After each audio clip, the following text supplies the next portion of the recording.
നമ്മുടെ ക്ഷേത്രങ്ങളിലെല്ലാം സോപാന സംഗീതമായിട്ട് ആലപിക്കുന്ന അഷ്ടപദിയുടെ രചയിതാവാണ് ജയദേവ കവി എന്നറിയില്ലേ. നമ്മുടെ ഗുരുവായൂർ അമ്പലത്തിലെ 6 തവണയാട്ടോ അഷ്ടപതി കേൾപ്പിക്കുക. എന്ത് രസാന്ന് പറയുക അഷ്ടപതി കേൾക്കാൻ. വലിയ എന്താ പറയുക, ശരിക്കും ദീപാരാധന കഴിഞ്ഞ ആ സമയത്ത് കേൾക്കുമ്പോഴാണ് അതിൻ്റെ ആ ഒരു മുഴുവൻ സുഖത്തോടു കൂടിയും കേൾക്കാൻ സാധിക്കാറുള്ളത്.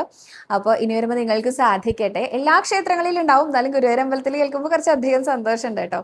ഈ ജയദേവ കവിക്ക് ഒരു അനുഭവം ഉണ്ടായെന്ന് ആചാര്യന്മാരെ രേഖപ്പെടുത്തി വെച്ചിട്ടുണ്ട്. അതെന്താണെന്നറിയോ? അഷ്ടപതി രചിക്കുന്ന സമയത്ത് അദ്ദേഹത്തിന് ഒരു പദം കിട്ടാതെ വല്ലാതെ ബുദ്ധിമുട്ടായി ഇത്രേ. ഇത്ര ആലോചിച്ചിട്ടും അദ്ദേഹത്തിന് അത് യോജിപ്പിക്കാൻ പറ്റുന്നില്ല ആ ഭാഗം. അദ്ദേഹം ഇതിനെക്കുറിച്ച് ചിന്തിച്ച് അദ്ദേഹത്തിന്റെ ഊണും ഉറക്കമൊക്കെ ഉപേക്ഷിച്ച് ചിന്തിക്കാൻ തുടങ്ങി.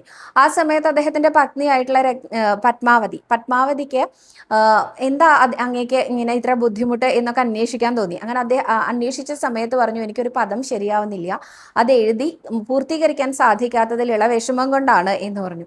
ഇത് കേട്ടപ്പോൾ പത്മാവതി പറഞ്ഞു, ശരിയാകും, ഭഗവാനോട് നമുക്ക് പ്രാർത്ഥിക്കാമെന്ന്.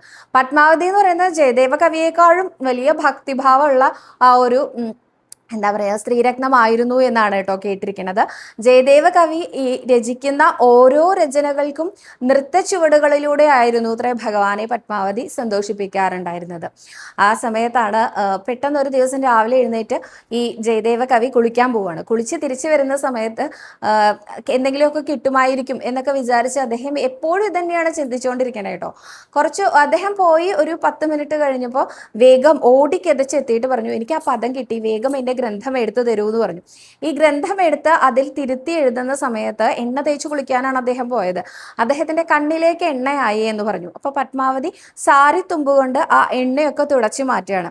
അതിനുശേഷം എഴുതി കഴിഞ്ഞു എന്ന് പറഞ്ഞ് ഗ്രന്ഥം തിരിച്ച് പത്മാവതിയെ ഏൽപ്പിച്ച് അദ്ദേഹം പോയി. വീണ്ടും ഒരു 10 മിനിറ്റ് കഴിഞ്ഞപ്പോൾ അദ്ദേഹം കുളിച്ചു വരുന്നുണ്ട്. അപ്പൊ അദ്ദേഹം പറഞ്ഞു, എനിക്ക് ആ പദം കിട്ടാത്തതിൽ വലിയ വിഷമമുണ്ട്, ഇപ്പോഴും അതങ്ങോട്ട് ശരിയാവണില്ല എന്ന് പറഞ്ഞപ്പോൾ, അങ്ങനല്ലേ ഇപ്പൊ നേരത്തെ വന്നത്, ആ പദം ശരിയായി എന്ന് പറഞ്ഞ് എന്നെ കൊണ്ട് ഇതാ ഗ്രന്ഥം എടുത്തു വെച്ച് അത് ശരിക്കും എഴുതിപ്പിച്ചല്ലോ, അങ്ങയുടെ കണ്ണിൽ എണ്ണ പോയിട്ട് ഇതാ ഞാൻ തുടച്ചു തന്നില്ലേ എന്ന് ചോദിച്ചുകൊണ്ട് ആ ചേലത്തലപ്പ് കാണിച്ചു കൊടുത്തു.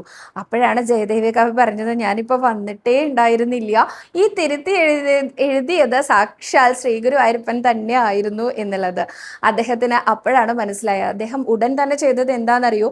പത്മാവതിയെ നമസ്കരിക്കുകയാണ് അത്രേ ചെയ്തത്. എൻ്റെ ഭക്തിയേക്കാളും 100 ഇരട്ടി ഭക്തിഭാവം എൻ്റെ പത്നിക്ക് ഉണ്ടായതുകൊണ്ടായിരിക്കുമല്ലോ ഭഗവാൻ എൻ്റെ രൂപത്തിലാണെങ്കിൽ പോലും നിന്റെ മുമ്പിൽ വന്നത് എന്ന് പറഞ്ഞുകൊണ്ടാണ് അത്രയും നമസ്കരിച്ചത്. അപ്പോൾ ഏത് രൂപത്തിൽ വേണമെങ്കിലും എപ്പോൾ വേണമെങ്കിലും ഭഗവാൻ നമുക്കും പ്രത്യക്ഷമാവാം. അതിനെ ശുദ്ധ മനസ്സോടുകൂടി ജപിക്കുക മാത്രമേ ചെയ്യേണ്ടതുള്ളൂ.